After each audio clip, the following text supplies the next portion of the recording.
Misri na ndio wanaonekana wanacheza vizuri, wana pointi nyingi sana kushinda hawa wenzetu wa Afrika ya Mashariki na kusini na kaskazini.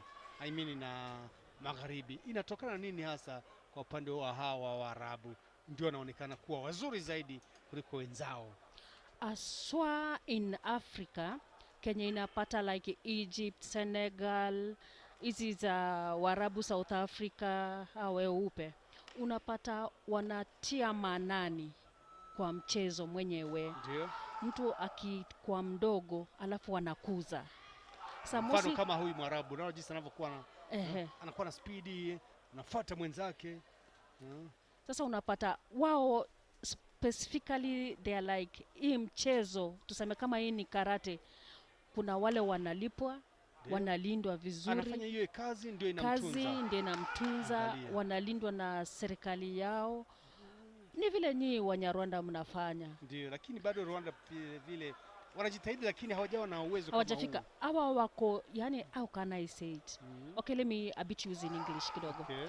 You find that the country where they come from, they value sports. They take more of their resources to mentor them than other African countries. Unapata kama ni transport, training utapata walianza 1 year ago. Inakuwa kama professionals. Professionals. Walianza 1 year ago. Kila mara wanafanya, wanajiandaa kila mara, mashindano mbalimbali. Inawasaidia wao kufanya vizuri kuliko wenzetu wa Afrika. Ni kweli. Wengine wanasema wana mshahara, wakati wengine wanakuja ni national team labda inawaleta, wanajiandaa wakati huo tu. Bila kufanya maandalizi mazuri kama hawa wenzetu.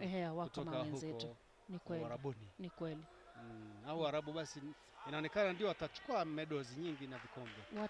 Kama Egypt, Senegal na South Africa hapo. Waangalie tu. Hata Senegal wamefanya vizuri. Algeria.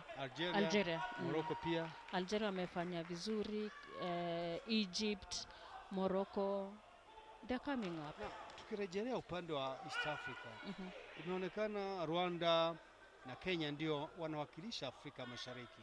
Hakuna timu zingine zimekuja.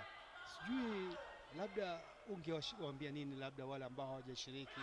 Inaonekana ni wachache, hakuna timu nyingi ambazo zimeshiriki upande wa Afrika ya Mashariki. Inatokana na nini hasa? Ni kujiandaa vibaya labda? Unafikiri nini nyie mtu kutoka Kenya mmejitahidi mkaja? Je, hawakuwa na kiwango kizuri au serikali zao hazikuweza kuwasaidia? Vipi unavyofikiri kushiriki this competition? This is a big competition of African Karate Championship 2018. Hii ni mchezo mkubwa sana kwa Afrika kwa karate. Country zote zingekuwa hapa, lakini kumbuka hii wiki ilipita kulikuwa na game ya East Africa Community, ilikuwa inachezwa Bujumbura. Wametoka I think on Friday.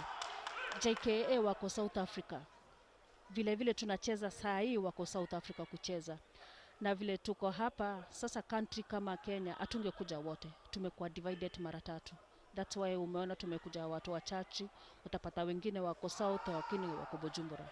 Na sasa hivi bado wanaendelea huko Bujumbura. Bujumbura ilimeisha last week. Sasa kama unaona government ilikuwa imekusponsor this one, it also again has a financial difficulties kusponsor mara 2. Na sio rahisi. Ni shukrani ukipata tumefika kama hapa hivi. Kwa hiyo kuna wachezaji wazuri ambao labda wako kule Bujumbura ambao walikwenda kuliko hawa wengine, au vipi viwango vya mchezo? Unajua saa zile tuna divide kama ni international games, ni national team huwa tuna divide. Tumekuja hapa, wengine wameenda South Africa, wengine ndio wamemalizia last month. Yani national team huwa inagawanyika. Sawa kabisa. Hapa inaonekana Red ndiye kashinda. Ukiona imesimama juu, huyu amepata point. Ile ya juu. Juu. Na yeye ndiye ameshinda.